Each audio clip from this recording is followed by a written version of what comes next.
and I am a partner success manager at ApprovalMax. So for those of you who don't know, ApprovalMax is a system that automates approval workflows. So should you want to create intricate workflows for your financial documents like purchase orders or invoices, then we are the go-to place for that.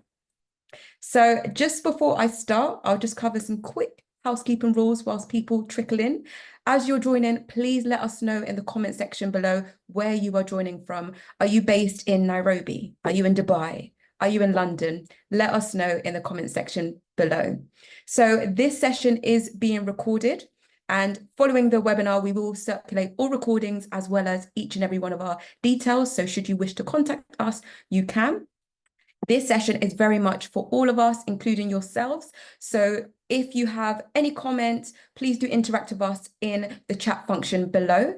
Should you have any questions, please drop it in the Q&A box, just so it doesn't get lost in the chat, basically. Amazing. And finally, we do have polls running through, so we'll be asking various different questions.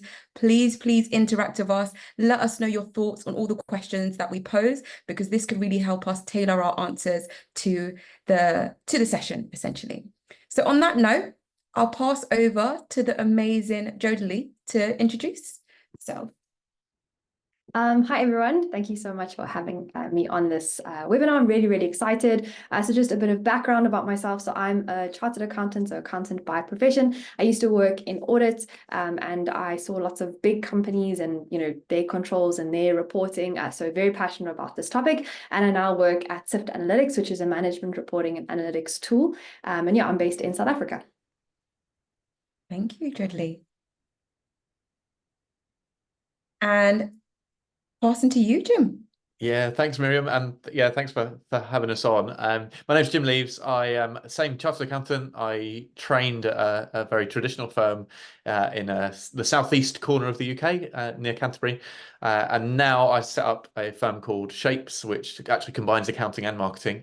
And in the middle, I had sort of 6 years working for Xero as a partner consultant as well. So traveled all over the UK, seeing all sorts of different firms, different shapes and sizes. And yeah, saw the opportunity to kind of deliver some of that in our little part of the world here. Amazing. Thank you so much, Jim. And it's honestly a pleasure to have yourself and Jodie in today's webinar. Like, I will be learning from you, and I'm sure the audience will also be taking notes. So yes, we've got a wealth of knowledge that we'll be sharing today. So hopefully you enjoy. And just to give you a bit of context in regards to ApprovalMax and Syft's relationship, we have been Xero Awards finalists in the past, and that's both in the UK and South Africa. And we do have a tradition, as of recently, of running regular webinars, usually around July time. So this is a great start to 2024, I guess, in July. And Jim, as he mentioned, he is the co-founder of Shapes. And the great thing is he's recently implemented both Syft as well as ApprovalMax into the business. And this will be great insights for you to be able to see a real life example of how that looks. And yeah, amazing. So in terms of the agenda today, so we've got a wealth of things. It's a jam-packed webinar, so hopefully you will enjoy. So the first thing we'll cover is the meaning of smart automation in 2024. So as we all know, there's all talks about all things AI, and there's just hot topics around automation. So we've seen an evolution happening over the last few years. So we're going to see what it does look like in this year. And we're going to then touch on the benefits of having a strong financial control and data-driven insights in your businesses. Then we'll move on to real-life examples from Jim on using ApprovalMax and Syft in practice. And then we'll finally end on actionable tips that you could take away and some best practices for implementing automation in your businesses. And then we'll have a segment at the end where we can cover Q&A. So please do drop some comments as well as some questions in the functionality below. So we'll cover that towards the end. Amazing. So going on to our first poll today. So where are you now? So if you look at the business that you're working for, if you're an accounting firm as a practice, where are you in terms of automation? So 1 being very manual, so you could be using a pen and paper, and then 5 being highly automated.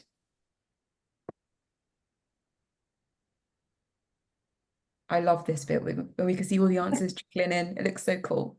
It's great to see the race for all the different levels. Absolutely.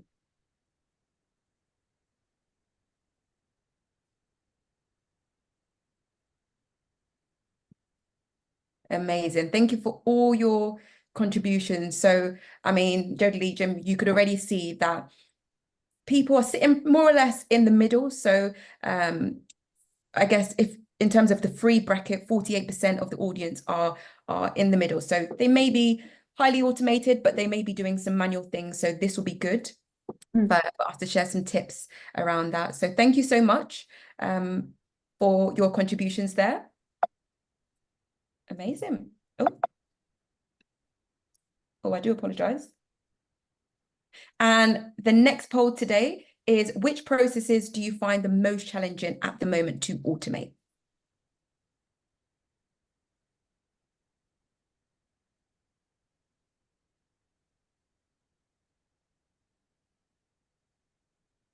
Again, the bars are shooting back and forth. They are.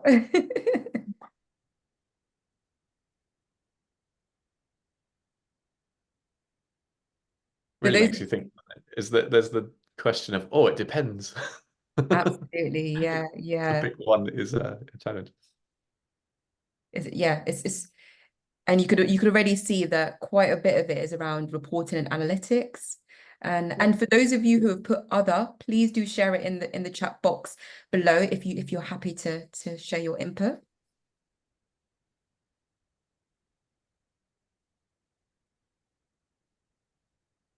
Amazing. So we could see already that 47% of the audience are looking at reporting and analytics, and then we've got a bit around payments. So yeah, that's really good. And I'll touch on this later on, but ApprovalMax has actually launched some interesting functionalities recently around payments. So I'll give you some insight about that, but great to know. Thank you so much for all your contributions.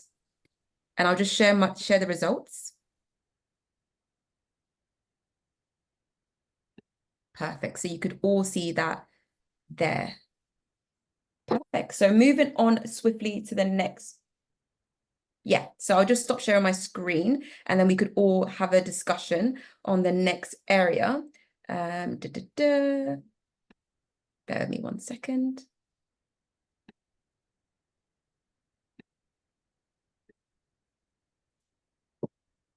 Sorry, bear with me 1 moment. You know, when you've got like a million tabs open, that can also, so just give me 1 second whilst I do that. But in that time, I'm just going to share the results from the previous poll.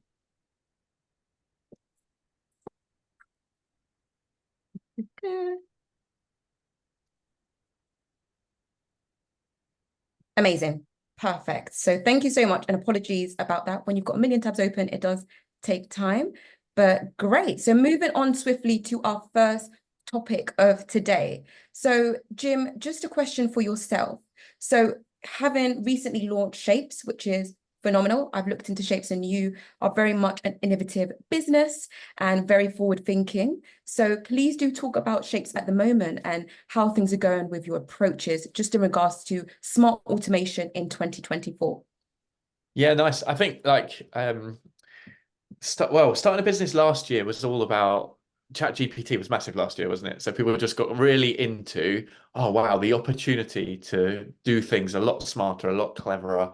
And so 2023, I'd probably say, and obviously now I'm going forward, like the ability to do things so much quicker, easier, simpler, smarter, whatever, there's never been a time like it.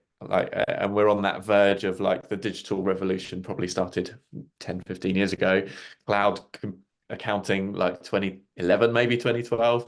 And now this AI sort of piece that we're about to embark on. And I know both like Syft absolutely like looking into releasing stuff that's going to help with this. But I guess we saw an opportunity to service clients in a way that is better than a traditional model.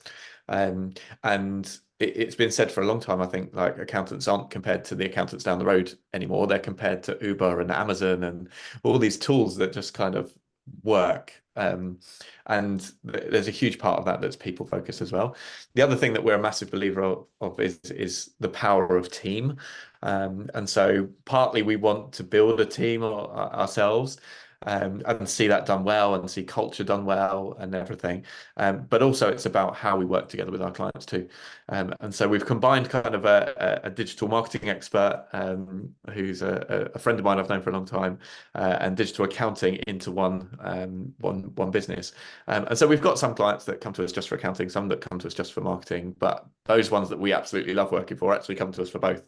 And so you see kind of the evolution or the creation of a brand turn into a business, and then people figure out how the finances work, have them to hand on that sort of thing, that part of their business, and then how they activate their brand and how they go to market with the marketing side. And so it's a really neat kind of pulling together of two things that are both critical to small business success, and both things where people don't necessarily have the in-house expertise that we can bring. Absolutely. I mean, that's incredible that you've got both the accounting expertise side of things and then the branding and marketing. Because oftentimes when I speak to various different businesses, that's probably the two things that they struggle with, and really just establishing, for example, things like app stacks. So it's good that you're pretty much a one-stop shop for all. So that's and some of that's actually come from a frustration of clients that I know we worked with in the past and kind of serviced to a point, but then couldn't take them to that next step, or couldn't properly solve the challenge of actually how do I sort that payment solution out, or how do I get that thing hooked up to my website so that people can buy online, and we'd have to go, oh, I'm sorry, I can't help with that. So really that end-to-end solution is what we're trying to help people with. incredible. Oh, thank you so much for that. And I mean, is there anything that you've had to change when it comes to smart automation? And if so, why? Yeah, cool. That's a really good question. I think loads of it we're learning and figuring out and trialing and testing and then changing. And I'll come back to that later, I think, when we talk about this case study that we're going to talk through. I think, yeah, I've got loads of ideas. One idea is fail fast, right? Try stuff, and if it doesn't work, move on, or tweak it and change it. The other thing is we are in a privileged position, really, that we can kind of choose what things we work with. And as we build that and put that sort of stuff in place, we knew we wanted to go with a certain proposal software. So that became part of what we do. We knew we wanted to go with a certain CRM in the background that could do lots of marketing things for us, but as well as clients. And so kind of almost off the shelf, picking those things together, but really thinking about the user journey for our clients. What's their first touch point? What does that look like next? How do we then gather feedback from them? And how does that all sit together in one coherent kind of business model? There was I think it was a digital accountancy show earlier this year. One of the talks was on the rise of the number of apps that small businesses use. And we're into 30, 50 plus apps very, very comfortably and very quickly these days. And so which of those actually talk to each other and, go from the sales system to the accounting system? And some of them do and some of them don't. And then you have to really figure out, like, is that the best tool for the job, and how can I make it talk to everything else along the way? Yeah, thank you for that. No, absolutely. As you said, like in terms of different systems working, if you don't look at how they all marry together as one, then they're just kind of working all individually. And I guess for clients that you're speaking to, that could be overwhelming. So understanding the relationships, and I know you've got an extensive experience with Xero previously, you understand that there is ways where apps can connect and marry together to really work well for your clients. And that gives your clients reassurance ultimately that, okay, I don't need to use this separately outside of that. I could use that and that could plug into this and that. So that's really great to know. Phenomenal. And I mean, based on your experience, I mean, how, in terms of like best practice for accounting automation, do you use as a business a phraseology or a framework in regards to that?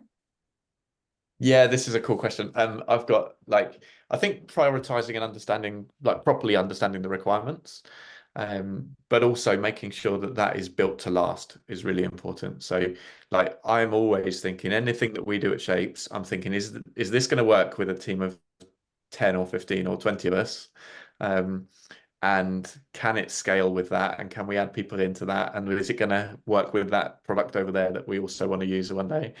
And so think in that long-term state of mind all the time. I think like that's when you're advising clients as well as kind of looking at your own business. I also said look for those 10x opportunities. So in the title of the webinar, it's 10x, right? And sometimes I think James Ashford from Go Proposal, Set Up Go Proposal, uses this terminology, like version 1 is better than version none. And so straight away, like a lot of small businesses in particular, but even large businesses don't have anything to start with. And so whatever you put in is going to be a massive improvement. It might be 100x what they've got currently. They're moving from a spreadsheet to a system, or they're moving from a printed piece of paper with a signature on it to a signed off thing online. That's more than 10x in my view on that. And so, yeah, little improvements can be the biggest sort of starting point. But also, those businesses need to know and be confident in their finance system. So this is always the challenge, I think, when we come to add on automation at this stage, is that if the finance function is a little bit ropey or it's not ticking over well already, then adding automation to information that's not quite right isn't going to work. And so you've got to work on two things: the process of the finances, making sure that that's done right by people that know what they're doing. And we obviously come alongside and help people get up to speed on things.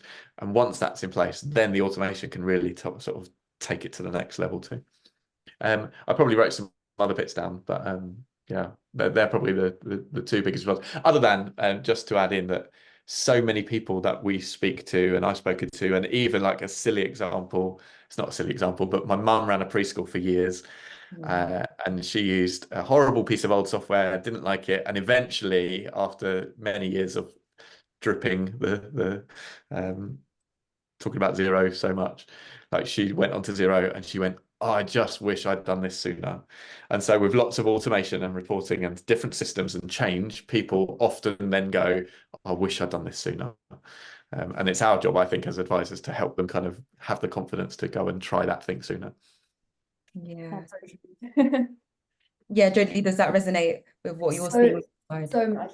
Yeah, I think it's you're so stuck in what you're busy doing and you're comfortable with it because you think it's working, you're getting by, but everything you're saying, I was like, yes, I've had so many clients as well that it's scary to take the first step, but if you do it properly and you have someone to advise you and take you through the process, the idea is that automation should really, make your life so much easier. That's the whole point of it. But then the other thing you said is that you need to make sure the processes are right. As an auditor, we have a famous saying, rubbish in, rubbish out. And so, automation can often just make a process or a scenario worse if you're just automating error now. So it's really important to have those processes. So yeah, those two things really stuck out to me from what you were saying. No, that's great contributions. And it's interesting when people think about automation, they almost think of it just as a solution. That's it, without realizing that data that you put in has to be accurate, has to be good. Otherwise, to your point, Jolie, if you've got bad data in, it will just put that data just badly out. And I mean, it's great that we've got businesses like Syft and Shapes out there that can really support businesses who are looking at automation to know that you don't have to do it on your own. There's support out there, there's expertise to help. And we know that creates more work in the end. Like if it's rubbish in, rubbish out, like that creates a whole ton of more work that no one wants to do. Like the accountants don't want to do it. It's a tidy up job and it's not looking forward and thinking about, the growth or the future of whatever business or organization you're working with. It's just tidying up. It doesn't build anything, it doesn't help to grow or help to anything. So it's really important to get that right and, make sure that there are approvals and all sorts of things before the data gets in. I mean, yeah, as an auditor, again, we used to spend tons of time looking at controls. And there were so many times when we would advise a control the 1 year and the client wouldn't listen. And the next year would go back and there'd been fraud or there'd been an error or something that had come out. And if they'd just taken the time, I know no one ever has enough time, but if they'd taken the time to put it in those processes, it would have saved, a lot of heartache in the long run. Absolutely, absolutely. And I think a lot of people sometimes they think about the processes as an overwhelming concept, like it's difficult, right? But it does take time, but once it's all implemented, once it's in place, it just works for itself, particularly when you've got, AI systems and reporting tools such as Syft in place. So it's really important that you do take that time initially because it can save you a lot of issues. And I'll go on to financial controls later on down the line, but there's a lot of negative implications if you don't address these issues early. And maybe just one thing to add on that as well. I know we keep talking on the point, but I think just what you said about a 0 to kind of 1, just small improvements. I think we did a course on fraud and all of and controls and stuff a while ago, and it's basically like if you some of the biggest frauds that have happened are just because they don't have simple controls like segregation of duty. So I think often when you're looking at processes and reporting, as you said, Jim, you don't have to come with this best in class process. You just have to let's just make one improvement in the right direction, because that can make a world of difference. And then step by step, just get one report template or just put in one process, and then you can kind of start to build instead of thinking you have to get, the whole thing built in one day. Rome wasn't built in a day, right? Exactly. So thank you for that, Jodie. That's a great point. So yeah, start small. That's pretty much the main takeaway for that. And going back to you, Jim, what do you think has changed, particularly over the last 5 years, in regards to automation or accounting tech? Because there's a lot of things happening. We recently, as a business, ApprovalMax attended Accounttech, XeroCon, DAS, and you could already see just the amount of change constantly, right? So what have you noticed as something that's changing? And I guess the second question to that is, how do we keep up with that? How do you keep up with that as a business? Yeah, I think this is probably becoming harder to navigate, right? In terms of the scale of amazing tech that is now available from lots of different people as well. And so if you go back, I think we talked about 5 years, when people are talking about automated systems and finance, they're probably mostly talking about having Xero or a cloud solution for their bookkeeping, having Dext or Receipt Bank as it was to handle their invoicing and their OCR sort of data capture, and that was probably it. And there were some reporting add-ons that could help with that.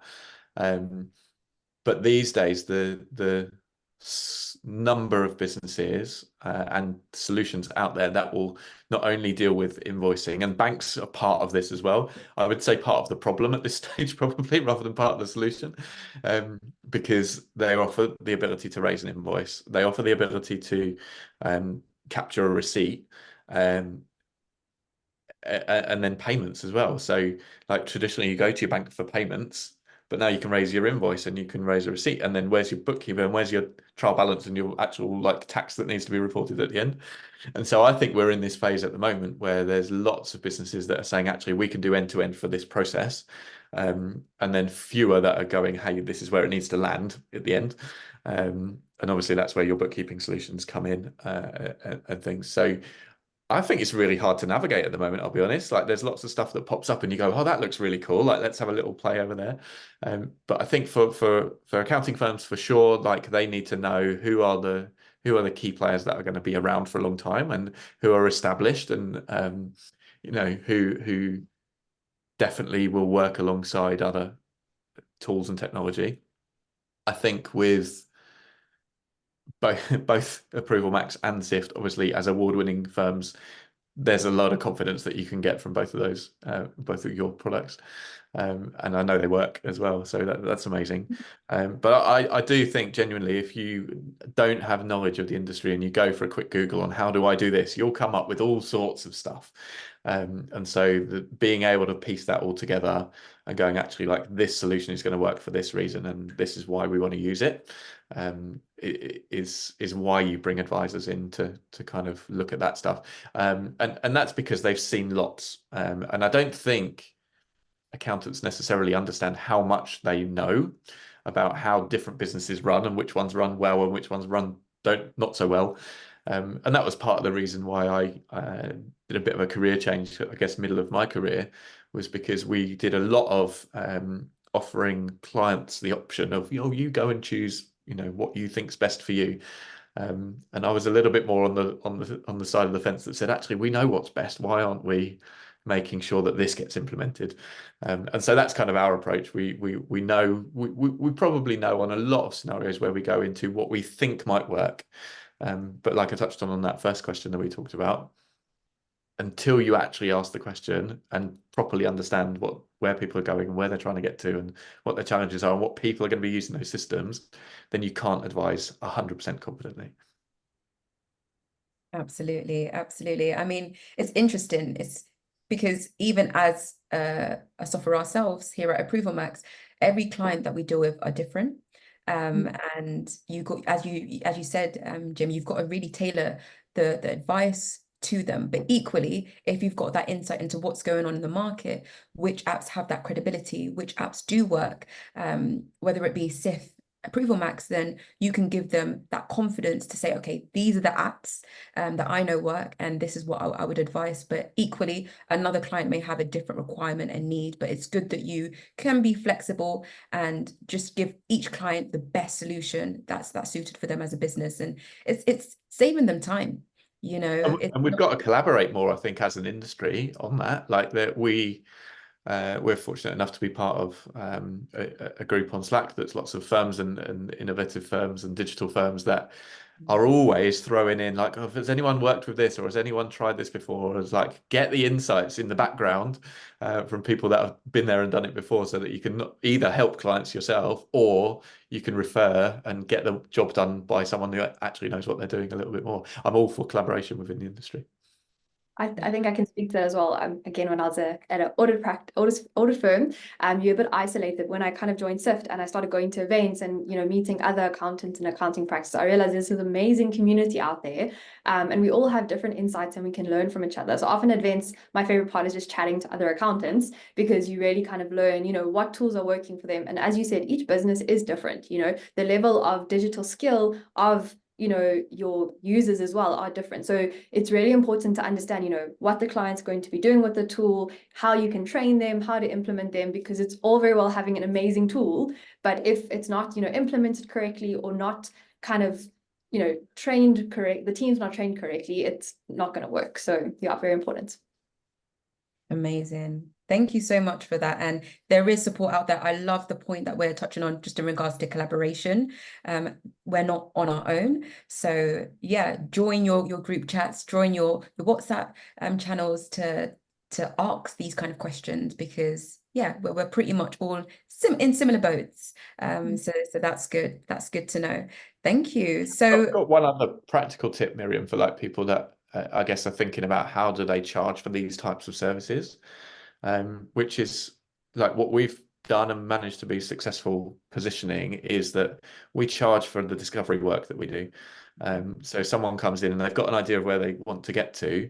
It's very hard for them to sign off on the cost of a full project right at that point, because they don't know what they're going into. They don't know what tools you're introducing. They probably haven't even seen some of that technology. And so rather than kind of go, oh, okay, we'll charge for this, like what we do is we go in and we say, we'll spend 2 days or 3 days or half a day, depending on the scale of it. And we'll really get under the hood. We want to understand your processes and all of that. And only at that point can we make recommendations. And so this is the cost for that discovery work. And then at that point, we say, right, these are now our firmed up recommendations. This is what we think you should explore. This is some options, obviously. And then this is what we would recommend, and position that as the next phase of the job. And most people have been very happy kind of with that approach. So don't be afraid to charge for discovery work. I think that's like doing discovery well is going to lead to a successful implementation ultimately. Phenomenal. That's the tip of the day. Thank you. Thank you for that, Jim. Great. So moving on swiftly to our next topic around processes and technology. So this is a question for you, Jodie, just in regards to reporting and analytics. So speaking about automated report, yeah, please do give us an insight into like what automating reporting looks like and the analytics side of things, and what are some of the biggest challenges you're seeing in this area? Awesome. So I think some of the biggest challenges is reporting. People often see reporting as very compliance. It's something they have to do, especially in the smaller business space. So again, when I was in practice, I audited really big companies, and they had big teams that prepared and used reports to make decisions. So they used reports to do analytics and forecasting and budgeting and plan for the future. And I think often smaller businesses see reporting as something that they have to do for tax or for something like that. So I think it's, as accountants, really getting clients to value reporting and to actually read those reports. And I think a big part of that is often clients don't understand those reports. So big challenges, but I think it's, getting people to see the value and to use those reports. And because I think kind of onto that, those are the challenges, but if we can overcome those challenges using the data that you have, I mean, as a business, you have all of your transactions recorded somewhere. Hopefully it's in a cloud system somewhere, so it's easy to use. But you've got all this data, and that data has so much value that you can unlock, because that data shows you who you're selling to, which is your top product, which supplier you're a bit too dependent on, how are you managing your cash? Maybe you're going into a bank overdraft and that's costing you interest, but if you could, understand that, you could manage your cash better and avoid it. Where are you spending all your money? So it's asking all those questions that you have all the answers in that data, but it's how do you actually unlock that data and advise your clients, or use it to grow your business. So I think for me, the biggest challenge is that I often see is getting people to see that there is that value. And I think that's because historically reporting has been very much, here's your profit and loss, here's your balance sheet, and here's your cash flow statement.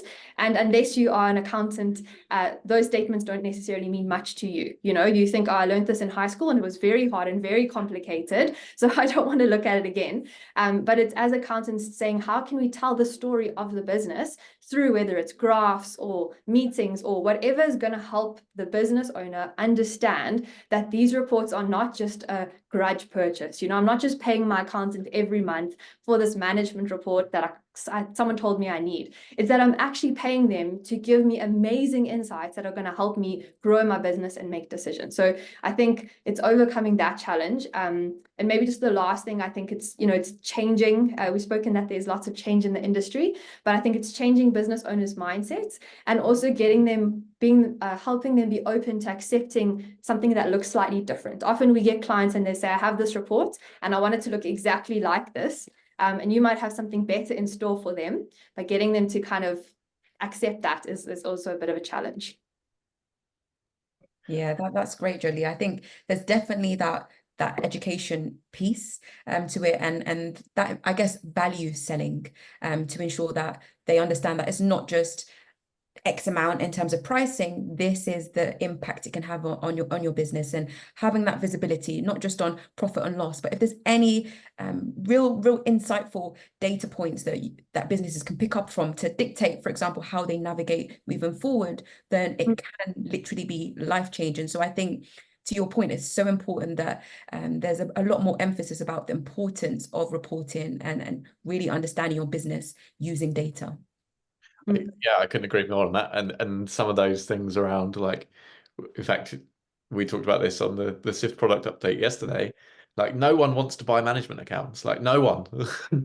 No one goes out there going, I know what I want to buy today. It's management accounts. They want the insights, and they want the solution, or the direction, clarity of direction going forward based on what that data insight provides. And the ability to have a tool that kind of visualizes lots of different stats. We were talking about pulling together like information from different systems into one place where they have one source of truth. That's kind of what's possible. Obviously, it takes time to build, and we talked about that a little bit. But yeah, no one wants to buy management accounts. They want to buy the ease of access to that information, the insights that it provides, and then clarity on the way forward. And I think just also add, I know you're going to touch on financial control. So obviously I'm an auditor at heart, but I feel like, controls are so important and they're crucial, but then sometimes things go wrong, So there's, preventative and then there's also detective. And I think part of detecting issues is transparency, is having access to your data, being able to see it. There's a graph on Syft that I love where it basically is like, your rent was the same every month, but 1 month it was double. What happened? Did you rent a new property? Was somebody doing something, a little bit suspicious? We don't have the answers to that, but giving you the ability to quickly visually see what's happened in your data not only helps you make decisions for the future, but can also help you do that really important thing and make sure that things aren't going wrong.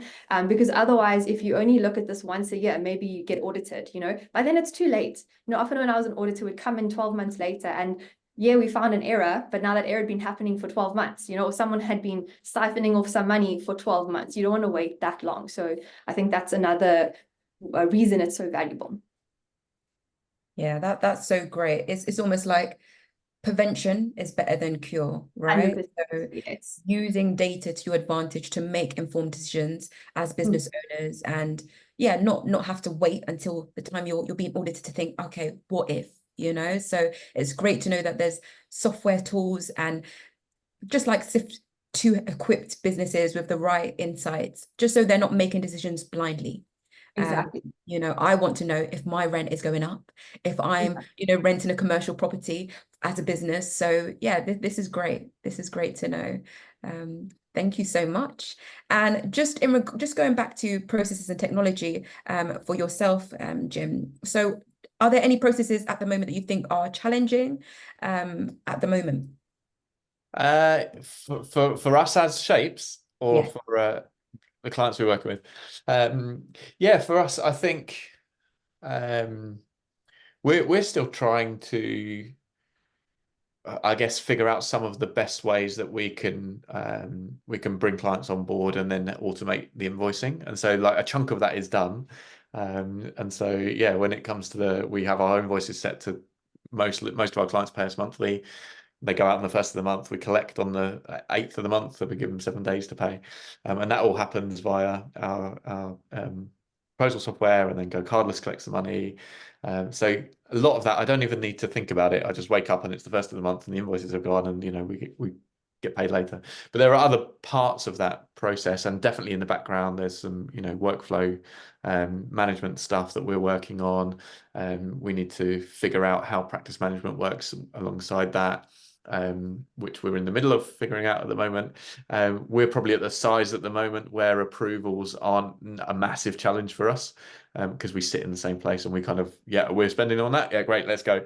But there will come a point fairly soon where we need to think about what does that process look like. And then what we're using is we use Syft for our reporting, and that's constantly on. And I think this is probably a distinction maybe between accounting firms and what they're able to do when they're smaller like we are at the moment, is because they can just duck into whatever report it is at any time and go, right, okay, it's there.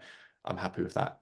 I think when you're working with clients, if they're not the type of client that is going to be doing that and is constantly in that information, then figuring out, yeah, what does that process look like? When do we sign off? When do we know all the information is provided and we can rely on those reports? Because that's the biggest thing as well. Like, as we all know, if everything isn't up to date, you can't rely on the reporting, or you have to make a allowance for it in your head, because there's some information elsewhere that's not in the system yet. And so, yeah, figuring out the timing and that sort of thing on that's important. Perfect. Thank you. Thank you both for that. And just finally, well, touching on the financial controls element here at ApprovalMax. So as I touched on, ApprovalMax is a system that really empowers businesses to automate approval workflows. So some of the financial controls that we have in the system, for example, one being segregation of duties, and Jodie touched on it earlier. So for example, if as a business you're creating a bill or raising a purchase order, you don't want that same person creating that bill to be the same person approving it, because I mean, you may ask the question, why? We all know, AP fraud, accounts payable fraud, and it's rife right now. There's so many instances where we hear, whether it be on the news or just through word of mouth, where businesses lose a substantial amount of money because of that lack of control in that regard. So if you could distinguish that person who's creating that bill or purchase order from the one that's approving, then you've got various different people eyes on that approval process. So that's really important. I actually attended an event a couple of weeks ago, well, XeroCon, and I spoke to one lady who literally said that her business, one of her clients' business is on the verge of going into administration because a member of the team, a financial director, actually was able to create fraudulent bills and invoices and pay themselves from that. And it was a huge amount. It was in the region of about £100,000. So that highlights the importance of having financial controls in place. Another thing that ApprovalMax do have is, for example, bill to PO matching. So if you've got a bill, you could see it against that original purchase order to see, are the prices matching? Because there may be some discrepancies, there may be some line items missing. So having that visual representation of the two is really powerful. And it just pretty much touches on what we're discussing about the importance of that visibility piece, which is key. And another thing that I'll finally end on in terms of the financial controls element is the ability to, for example, if you as a business don't want anyone to access your general ledger or accounting system, whether it be Xero, QuickBooks, you can control that. So you could say, right, you're just an ApprovalMax just to approve this bill or this purchase order. You don't need to access Xero. You don't need to access your accounting system. And that's really key. And a lot of businesses that I do speak to are always skeptical about various people accessing their tools such as Xero, because they will have that ability to amend that bill and even go on to pay a supplier, So if you pull them in ApprovalMax, you can control different rights and different roles and ensure that no one that you don't want to have access to your accounting system don't need to. So you can keep them out and keep them in just for the approval side of things. So it's also preventable these days. I think that's the when you hear a story like that and the impact and the potential change on all sorts of people's lives outside of that one business as well, of something that is preventable if only someone had got in there and put those controls in place. I just want to add as well, so I do a lecture at a university here in South Africa every year, and it's on general control, so it's an auditing lecture, and I kind of try to tell students why it's important, because they don't get it, they're not business, and I use the example, so FTX, that big fraud that happened, I think it was last year, there was a study done, and they said if they had just had segregation of duties, which you are telling us are very easy to get with ApprovalMax, it might not have stopped the fraud, but it would have helped to identify it. So they didn't have basic controls. And I think what's so not exciting, because it's a very sad thing as well, but what's so comforting about that is it's something that's not so difficult. As I said before, it's not like you need to get auditors in and do a whole review of your processes and everything. It's a basic logical control. You can't have the same person raising and approving. It won't work. Just to implement that simple segregation of duties, and you can just protect yourself, because then if someone does try to do something, you can detect it quickly. And I read an article about there's studies on fraud, and I think often people think fraud only impacts big businesses, because that's usually when we hear about it in the news. But small businesses, the study found, has just as much risk of fraud, and often when fraud happens, as we saw in your instance, it has a much larger, it's a smaller monetary value, but the percentage of revenue and the ability for that business to survive it is so much smaller. So yeah, I think, as you said, Jim, it's really preventable. So I really encourage everyone to just take a look at it, just put that there, peace of mind. It's not complicated. It's a thing we've learned first in auditing, segregation of duties, and all those other ones you said are obviously also very helpful. Yeah, it's so important. And I guess I love the fact that we're sharing real life tips and real life solutions, because ultimately, if you're a business owner, your main agenda is to create as much revenue as possible and minimize any losses, right? So you need to have the right systems in place to do that, and systems and softwares like ApprovalMax, Syft, and having the expertise from Shapes really can help change the trajectory of things. So thank you so much for that, Jodie. Amazing. So just moving on swiftly to the next segment, and we'll I'm conscious of time, but we'll have some time at the end to cover some questions. So please do drop your questions below. If we don't answer them, then we will follow up following the webinar with any questions that we haven't answered. But just covering a real life example on your side, Jim, are you happy to share one of your clients' case study just in regards to how this has all impacted? Yeah, absolutely. Yeah. Amazing. So I'll just share my screen on my side. Yeah. So this is kind of an example of where we've introduced ApprovalMax and Syft to a really established, important business local to where we are. So Kent Community Foundation are one of 47, I think it is, community foundations across the UK. And they came to us because they were very mindful that their desktop solution is not only getting more expensive to run, but also essentially really in a vulnerable position if anything happened to the person that was maintaining those records. And the visibility and the transparency of the information was just not there. And essentially, they'd been kind of following the same system as they've grown, and they've grown well and successfully for about 10 years or more. And so they knew it was time to change. They were doing some other systems changes at the same time. And so they came to us and going, actually, like in a year's time, we can't be in the same place. We need to set the foundations for the future. So just to give you a little bit of background on what they do, they manage endowment funds for about £30 million of endowment funds. Lots and lots of charts of accounts codes for all of that. And then they give donations to various different organisations across the Kent region in terms of grant funding and things. So amazing work that they do, only a small team. And so we've transitioned them from desktop to cloud software. We've got loads less paper in the office because of that, and folders of all the, so very traditional sort of method. But what we've done with them is then to go, right, in your new system, you have to have the ability to track how you're doing against your budget. Your budget is signed off by your trustee board. You, as a management team, have a forecast because you know things change. And so you need the ability to review against that as well. And at the moment, what they're doing is kind of taking the reports out of their old system, putting it into Excel, typing it all up in again and different tabs and everything. And they were creating a management pack for them, which was doing a job, right? It wasn't broken. Everything was reconciled. It added up. The foundations were solid in that sense. But they just weren't kind of ready for that next step. When we start to talk to them about automation and approvals and invoices and all that sort of thing, then it was a case of, lots of emails pinging backwards and forwards going, oh, have you approved this? Have you approved this? Oh, I'm not sure. That needs to go to the auditor somehow. So we're going to print a copy of that email that says it's approved in the file, and that's going to sit there. And so when we started talking to them about what they would like to achieve and where they would like to get to, it was really a case of like, hey, can it be in the cloud? Can we get other people access to it? Can we make it quicker for us to do? Can we eliminate how much paper we're printing?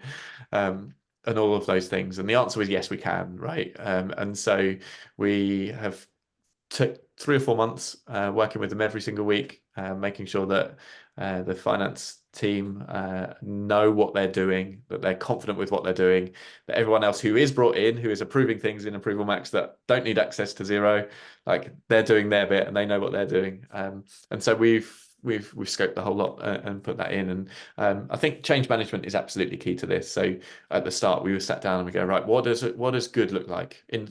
Let's tell this story from 6 months' time. What does good look like? So they told us all the things, and we wrote that down and played it back to them. And the 2 summary ones were like, what's the most important? One was managing change, and the second one was it's got to work.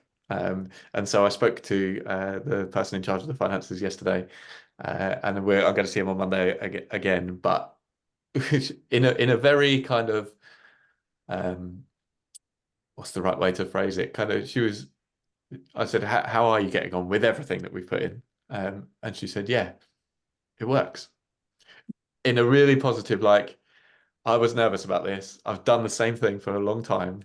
And I'm not sure what the other side is going to look like. And yeah, it works, was like a massive testimonial for me. And they have seen efficiencies, obviously, already. They're only a quarter in. So there's other things that we want to do, I want to do with them. And so like we've done the approval for the invoices, we've done that. We've got segregation of duties on the payments. already because of what they've got. But yeah, purchase orders is the next step to then kind of go, like, let's add that in. But from where they were to where they are, yeah, 10x is probably like an underplay, I would say. Amazing. That's incredible. Yeah, I mean, that's a real life example of how your expertise and your support at Shapes can really just help in real life. So thank you for that. Amazing. So we'll just go finally to tips. So we want to give you all some actionable tips that you can leave with from today's webinar. And we've got 6 tips here to get you all started with automation today. So feel free to, feel free to jump in, Jodie, to touch on some tips that we can give the audience. Yeah, so I think these tips are great because, you know, you need to be practical about things. We've spoken a lot about 10xing, so this kind of refines it. So, I mean, we all contributed to these tips, but I'm going to just read the ones I like the most. So I think start small. That really speaks to what Jim said at the beginning. I think often we get scared by what we have to do. So I think I really like that one, start small. And then I think, you know, the last 2 speak a lot to reporting. So I'll touch on those and not steal all of them. So I think it's, you know, make time to actually go create those reports and do it in a way that Jim was also mentioning, you know, you must think for growth. So, you know, take the time to set up and do something that is reusable. So, you know, set up a template that you can use for all your clients, or that you can use on a monthly basis to kind of reduce that time. And then I suppose we're all talking about automating. You heard how passionate I am about reporting and how it can really, you know, change the trajectory of a business. And so just to encourage you all to actually go and look for ways that you can automate that reporting so that it's easy for you to get those valuable insights. So yeah, I won't steal the rest. Thank you, Jodie. And from yourself, Jim? Yeah, I think the middle ones are mine. I said test. Like you've got to trial different scenarios, and you've got to figure out, like, if that happens and then that happens, then what does that do over here, before you can lock in any kind of automation. And don't be afraid to change it. Like you go in with one idea, that might not work for what you thought it might, and so change it, do something different, make the system work well, and then lock it in. And in lots of ways, keep testing. Like a finance system with all the variables in it is never finished. So there's always little bits over in different places that can be improved. And then choose the best apps. And I think, yeah, this goes without saying for today, but don't skimp on the cost of having a good app in place, because you'll pay the price later. Amazing. And just from my side, I would say definitely, if you can, start small. So sometimes when we think about automation, we think we need to change the whole world, right? But you can start off small. And as you've all already discovered from today's webinar, you've got amazing companies just like Shapes who are on hand, just like Syft, who are on hand to support throughout that process. You're not on your own. And one thing that I could definitely and confidently say, the customer service and the support is phenomenal. So sometimes that's something that people are always mindful of. Do I have to do it on my own once I purchase the software? Am I left on my own? No, there's always extensive support. And that's even on ApprovalMax's side. So that's that. And then document the process. This is really important because even when I speak to various different clients or accounting practices, and they're telling me about their clients, various different people move all the time in terms of their careers, right? But if you don't document the process, how is that person or that new person coming into the position going to know what's happening, right? So it just gives the whole workplace or the whole team that ability to understand the structure.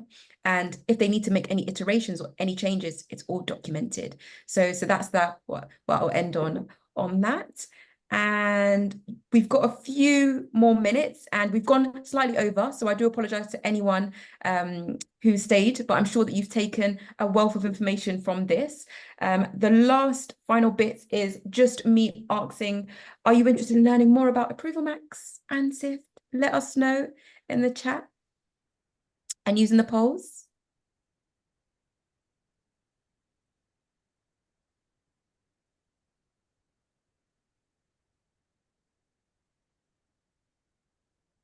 It's exciting again to see those blue lines. Yeah. And thank you all for your contributions, particularly the audience. Like you just answering the questions in the polls really just gives us some insight into what's happening on your side. Maybe just while we waiting for everyone to fill it in, I do see there's a question in the Q&A about actuals versus budget. So that is something that Syft can do really well. We can generate reports comparing actual versus budget. So yeah, maybe something to consider. And then a question on implicit. So we do have ways of, even if we don't directly integrate with different systems, we can pull through the data. So yeah, just reach out to us and we can show you the easiest way to sort that out. Amazing. Thank you so much. And I'm just going to share the results for that. So yes, positive. So you do want to hear more about what we do here at ApprovalMax as well as from Syft. So that's good to know. And as I said earlier, we will be circulating all our details following the webinar. So should you wish to contact us, please do. I'm sure Jodie and Jim, I mean, they are on LinkedIn. So if you want to also connect with them, please do. So that's great. And amazing. So we will end there. If there's any questions that we haven't answered, please be rest assured that we will follow up, because as you could all appreciate, we may not be able to answer every single question in these webinars. But thank you all for just being here, participating, and thank you, Jim, Jodie, for being amazing guests for today, because I've learned so much. I don't even have a business, but I'm ready to start a business, all equipped with Syft reporting tools, as well as shapes and all your expertise. You'll definitely get my business sorted in no time. So really appreciate your time, and have a great rest of the day to you, audience, and thank you so much. Awesome. Thank you so much for having us. It was so lovely to be here, and I also learned a lot. So thanks for being. Thank you, everyone. Thank you. It's great. Well done, Miriam. Thank you. Bye.